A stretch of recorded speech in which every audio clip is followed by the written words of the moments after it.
For our thesis, we analyzed loss in the novel The Great Gatsby by F. Scott Fitzgerald and the film If I Say, directed by R.J. Cutler. The loss within these two works was analyzed using an existential lens. Loss is a universal human experience that can be felt on many different levels. On the surface level, someone can feel upset over losing their iPhone, or a child can be saddened by the loss of their favorite toy.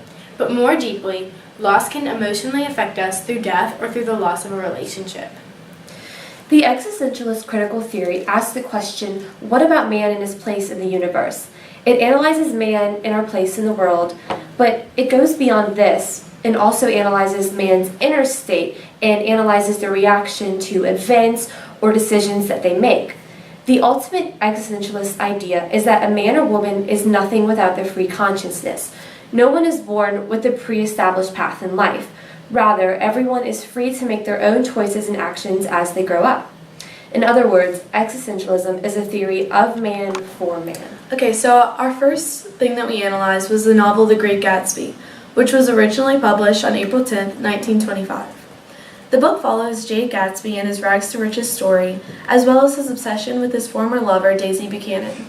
Using existentialist terms and ideas of authenticity, freedom, bad faith, and nostalgia, we analyzed Jay Gatsby's experience of losing his love, Daisy. Authenticity was our first term. Authenticity is what gives a man the ability to recognize himself for who he is. By concealing his true identity, Gatsby chose to reject his past and lose his sense of authenticity, and which then acted as an impetus for his obsession with Daisy and a restriction of his future freedoms. Jay Gatsby, who was formerly known as James Gatz, was the son of North Dakota farmers, but never really fully accepted that that was who he was. At a young age, James leaves his family and changes his name to Jay Gatsby at the influence of wealthy Mr. Dan Cody. With this name change, Gatsby also decides to change his history, or what makes him who he is, or at least attempts to, making him an inauthentic character. Since he does not have a real sense of who he is, he loses himself easily between New York's most reputable elite and his obsession with Daisy. But even though Gatsby does hide his upbringing from Daisy, the memory of his past love they shared becomes the only thing that is still authentic in his life. Putting his past self behind him, he shapes himself and his new identity around the idea of someone that Daisy can love, and so begins his obsession with her. Freedom is another major existentialist idea that gives one the ability to make decisions for him, his or herself. Freedom also grants all humans the ability to decide who they are and what they will become. Gatsby misuses and does not embrace his personal freedom and makes his life purpose centered around finding Daisy and getting her to fall in love with him again. Because of Gatsby's obsession, nothing else in life matters to him, and nothing else in life can give him happiness. Not once in the novel does any other woman even spark his interest, and his freedom to make personal choices has twisted into the ability to only choose the path that will lead him back to Daisy, and eventually win back her love. And in that way, he's like a slave to Daisy, and even though his mere humanity gives him the freedom to move on from her, he always rejects this freedom. Gatsby lost a part of himself that had gone into loving Daisy, and this something can be argued as his personal freedom, which he gave up in order to always believe that Daisy loves him, even after she and her current husband Tom have left the city and left him behind. And this is why Gatsby chases Daisy even until his death. Since Jay Gatsby does not embrace his individual freedom, he gives in to bad faith. When one is living in bad faith, they are lying to themselves by defining themselves as something they are truly not. And they assign themselves an occupation or a role in life that really doesn't belong to them. But here's the catch. They are aware that they are lying to themselves and that they have created this image of themselves that is inaccurate. And this awareness is what leads someone to truly live in bad faith, in which they do not embrace their human freedom. Another aspect of bad faith is that when one is living in it, they live their life according to this definition or this image of themselves that they have conjured up. In Jay Gatsby's case, he lives his life centered on Daisy Buchanan. He gives up his personal freedom for her because every single decision and action that he makes is not for himself or for his own personal good or betterment, but they're made with her in mind, and they only are aimed to please her. And because he does this, he loses his personal freedom. His definition of himself that he has conjured is that he is Daisy's lover and nothing else. One could say that being his lover is more than an obsession, but it's his occupation in life. For instance, Jay Gatsby moved to West Egg just to be near Daisy and throws parties just in the hopes that she will come. But through close analysis, it becomes apparent that Jay Gatsby is lying to himself, which we discovered. Jay Gatsby believes that Daisy is the only thing that matters in his life, and likewise, that he is the only thing that matters in hers. But it becomes apparent that Jay Gatsby is aware that Daisy has a daughter, and he knows that she has a husband, and so therefore she has duties and obligations that come before Gatsby. Even though we say that Gatsby's freedom is lost to him because of his obsession, it is not permanently lost. He has the power to rediscover his human freedom, and he can embrace it whenever he wishes. He can live a life that's not centered around Daisy, but he fails to. He lives this life of bad faith and denies his inherent freedom, and therefore this freedom remains lost to him. Nostalgia is another aspect of existentialism. Nostalgia reminds someone of their past by allowing them to experience what they have once known but now have lost. This emotional experience often leads to a heavy longing feeling. Within nostalgia, there is the idea of presence. A presence is a physical or spiritual being that is intimate with the individual experiencing nostalgia, and often emotionally moves that person and causes them to feel even more nostalgic. When someone feels as if they have acquired this presence, they are at their happiest state of being. When analyzing The Great Gatsby, we quickly discovered that Gatsby is very nostalgic towards his and Daisy Buchanan's past. We identified Daisy Buchanan as the presence that Jay Gatsby lost but yearns to have back. It is clear that in the novel, Gatsby has one goal, and that goal is to rekindle the love that he shared with Daisy Buchanan in Louisville before he left to fight in the war. In Louisville, they were portrayed as a loving and happy couple, and Gatsby was completely fixated with Daisy. Gatsby's nostalgia towards his past life consumes him so much so that the reader, he often can appear irrational, and he even confides in his friend Nick that all he wants is for Daisy to tell her husband Tom that she no longer loves him and go and marry Gatsby in Louisville. Gatsby wants so badly to reestablish this life that he lost that he is willing to give up his personal freedom for it and instead lives a life in bad faith. And why would he give up his freedom for Daisy? Well, it's because Daisy is the presence that he desires to have. She makes him extremely happy and joyful that he will do anything to feel this presence again. And when he does feel this presence, and when he does spend time with her, his nostalgia disappears for a moment. But after their time with each other is up, Gatsby must once again face the reality of nostalgia and that he no longer is in a concrete relationship with Daisy. And this nostalgia comes flooding back. In addition to analyzing the loss experience by Jay Gatsby, we also analyzed the loss experience by Mia Hall, the protagonist in the film If I Stay. This film was released on August 22, 2014. We analyzed Mia's losses using the existentialist ideas of existence precedes essence, freedom, anguish of freedom, and nostalgia. Mia Hall is involved in a tragic car accident that kills her parents and younger brother Teddy. After the wreck, her physical body is lying in a coma at the hospital, while her soul or unconscious being walks about in the hospital and experiences flashbacks and thinks about her family and former boyfriend Adam. French philosopher Jean-Paul Sartre once stated, "Freedom is not something one has, it is what one is. Freedom is existence, and in it, existence precedes essence." Existence is the concrete individual being in the here and now. For instance, me. I'm in this room right now and I'm existing. Essence, on the other hand, is a man's past. But since no one has a pre-established path in life, every individual makes their own essence as they live as a result of the choices and actions that they make. Whatever someone makes of themselves is totally open, and each person must take responsibility for these decisions and actions that they make. When we watched the film If I Stay, it became evidence to us that Mia Hall is very different from her family. It was also made clear that she was not always so different. She was born to parents who lived the life of rock stars. Her dad was in her band, and her mom took her to his rock concerts ever since he was born. She even makes a comment at one point that going to rock concerts was her preschool.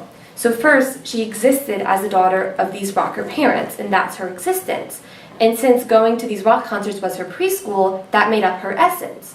But in the second grade, she decided to start playing the cello. As she continued to grow up, she began defining herself as a cellist. Being a cellist was her new essence. She fully embraced this essence, and when she did, she lost her rocker childhood. Therefore, that piece of her essence is now gone. At this point, Mia is becoming very different from the rest of her family. She loves the cello and classical music, and they love rock and roll. But her being so different from her family reiterates the fact that first she exists, and then her essence forms and makes her the unique individual that she is. As she grows up, her essence is constantly evolving. She makes new decisions and actions that form a new essence, and then her old one is lost to her again, such as when she decided to start dating Adam or decided to apply to Juilliard. In the film, she's at the hospital after her family's car crash. While she's at the hospital, she loses her pre-car crash essence only to gain a new one. And this new one is made up of new characteristics that she has acquired since the crash, such as being lonely, scared, and hurt. These things that were once foreign to her are now parts of her essence. Unlike Gatsby, Mia embraces her personal freedom every time she makes a choice for herself. Her first choice, she must choose between her dream school, Juilliard, and a university in Portland, where her boyfriend Adam will be going. Now, most of us, I'm sure, would be telling Mia to choose the dream school and to leave the boyfriend behind, but Mia and Adam had a very special relationship, and they were very intimate with each other. Mia knows that this choice will set her on a path that will greatly affect her future, and she knows that this choice must be made by her and not by anyone else. Her greatest decision involves life or death. When she is lying in a coma after her family's tragic car wreck, Mia must choose to stay or to go, to live or to die. Mia's first decision to let go of her life and join her family in death goes against the wishes of Mia's grandparents, friends, and especially Adam, who has run back to her side when he hears of her accident. She feels like the loss of her family is too much for her to continue living. However, when Adam plays for her the sound of a cello through earphones, Mia changes her mind and goes back and pulls herself out of her coma. This is one of the best examples of Mia embracing her personal freedom, because it shows that not only does Mia choose the path that she feels is best for her, but she is not tied down to that one choice. She is free to change her decision. Our next topic is anguish of freedom. Based on Sartre's teachings, anguish of freedom is the mental distress often experienced when one recognizes that they must decide for oneself. In If I Stay, Mia's initial decision to die and ultimate decision to live causes her much of this distress as she attempts to ignore her responsibility to choose whether to stay or go. The decision is a difficult one to make. She will either lose her family or lose her life. It may be enticing for Mia to choose the easier path, joining her family in death, while alternatively learning to navigate the world without the guidance of her parents and dealing with her shaky relationship with Adam would be very difficult. But she must choose, and freedom that comes with this decision proves emotionally taxing and causes her much anguish during the time she spends on her out-of-body experience. This anguish only ends once she makes her final decision to live. As we mentioned in the first chapter, nostalgia is a feeling or emotion that reminds someone of their past by causing them to experience it again mentally. And within nostalgia, there is the idea of presence. Mia experiences the loss of her relationship with her boyfriend Adam, as well as the physical loss of her parents and her brother Teddy. Our group identified Adam, Teddy, and Mia's parents as all parts of the presence that she lost but yearns to have back. When she is with them, she has the potential to be at her happiest state. Mia's nostalgia is observed through the flashbacks she experiences, as well as through her physical reactions to events, such as her brother Teddy's death. It quickly became clear to us that while Mia is in the hospital, she begins missing the secure and peaceful feeling that she felt with Adam before they broke up. But because they broke up, she loses the ability to feel these feelings with him again. Mia has many flashbacks in the hospital that bring her mentally back to a few of their most joyful times. And when she mentally returns to these times, her nostalgia ceases for a few short moments. The physical loss of her parents and her brother saddens Mia to the point where, at first, she decides that she does want to die. She feels immense nostalgia towards the life she shared with them, and this nostalgia is demonstrated through the happy flashbacks that she has with them, or of times with them. Also, after she hears of her brother Teddy's death, Mia falls to the ground in tears and screams. She experiences more flashbacks of her family, but this time, Teddy isn't all of them. All of these flashbacks and her reaction to his death are visual representations provided to the viewer of the nostalgia that Mia experiences as a result of these losses. She lost the three most important people in her life and one of the most important relationships in her life. and the feeling of nostalgia that stems from these losses is one thing she must deal with. So why did we choose the existential lens, and why did we choose to focus on loss? Well, we did this because as 17 and 18-year-old girls, we're struggling to find who we are, and we're trying to find our place in the world. We can't help but question sometimes why we are here and why things happen that they do, so the existential lens intrigued us. This lens is geared towards analyzing these things, so we took advantage of that. We decided to focus on loss because not only have we dealt with all of these emotions that result from physically losing someone or something dear to us, but we are also currently losing our childhood selves. We are in our last semester of high school, and our days of being considered young and a child are quickly coming to an end. We are about to lose this haven that is SJA, that's been our home for the past 4 years, and also loss is someone that virtually everyone will experience at some point in their life, which makes it easy to connect with when we see it in works of literature such as If I Stay and The Great Gatsby, which is why we chose these two works, because loss is a prominent theme in both of them. So what were we trying to accomplish? And did we succeed, and what did we learn? So everyone in the world will deal with loss in their life, so the question is, how do we confront and deal with it? We looked at two different characters, Gatsby and Mia, and how they dealt with loss. Gatsby did not embrace his freedom, and instead lived a life of bad faith. He became obsessed with what he didn't have, whereas Mia embraced her freedom and took control of her life and didn't let loss define her. At the end of The Great Gatsby, Jay ends up disappointed and literally dead. Mia, on the other hand, is still extremely saddened by her losses, but she makes the decision to live and is in control of her life. By looking at these two endings, it is clear that the way Mia deals with her loss leads her to a more peaceful and more successful place in life. We did succeed in analyzing their different ways of dealing with loss, and we learned that by embracing your freedom, like Mia did, you'll have a more effective way of dealing with loss. But we also learned that you can't let loss or other major life events define you. We have the freedom to choose any. We will also carry a few things with us in our academic careers and our lives. Working on this project gives us a head start on how to write and create a thesis, which will be a very important skill in college, especially since most of us will be writing extensive papers during our collegiate careers for honors diplomas. We may also experience personal failure, or maybe our path to college that we decided upon isn't what we expected, but we won't let this hold us back or define us. We all have the freedom to work harder and try again and do better next time. We also have the freedom to change ourselves and alter our personal paths. Thanks to this project, we now understand loss on a deeper level and that there are numerous ways that we can experience loss in life. But it is not the loss that defines us. It is how we react and choose to live our lives after it. And as Jean-Paul Sartre said, man is nothing else but what he makes of himself. Thanks.